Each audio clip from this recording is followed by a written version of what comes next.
शिवसेना सोडल्यानंतर केंद्रीय मंत्री नारायण राणेंची दैनिक सामना कार्यालयासमोर सभा सुरू असताना घातलेल्या गोंधळाप्रकरणी विशेष सत्र न्यायालयानं उद्धव ठाकरे गटाचे नेते अरविंद सावंत, अनिल देसाई, विनायक राऊत, अनिल परब आणि शिंदे गटाचे रवींद्र वायकर, सदा सरवणकर आणि महाराष्ट्र नवनिर्माण सेनेचे नेते बाळा नांदगावकर यांच्यासह शिवसेना कार्यकर्त्यांची निर्दोष सुटका केली आहे. साक्षी पुराव्यातील विसंगतीमुळे आरोपींची निर्दोष सुटका करण्यात येत असल्याचे निरीक्षण खासदार आणि आमदारांशी संबंधित खटल्यांची सुनावणी घेणारे विशेष न्यायालयाचे न्यायाधीश राहुल रोकडे यांनी उपरोक्त निर्णय देताना नोंदवलं.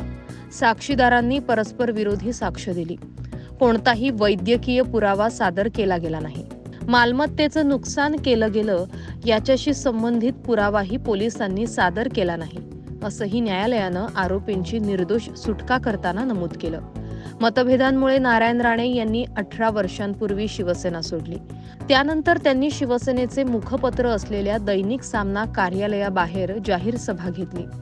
परंतु राणे यांच्या निषेधार्थ शिवसैनिकांनी या सभेत गोंधळ घालण्याचा आणि सभा उधळून लावण्याचा प्रयत्न केला होता. त्यामुळे पोलिसांना जमावावर लाठीचार्ज करावा लागला. त्यावेळी अनेक जण गंभीररित्या जखमी झाले. तेव्हा शिवसेनेत असलेले शिंदे गटाचे सदा सरवणकर, मनसेचे नेते बाळा नांदगावकर, ठाकरे गटाचे अनिल परब यांच्यासह 48 नेते आणि अन्य आरोपींवर दादर पोलीस ठाण्यात गुन्हा नोंदवण्यात आला होता. Bureau report, Maharashtra news 24.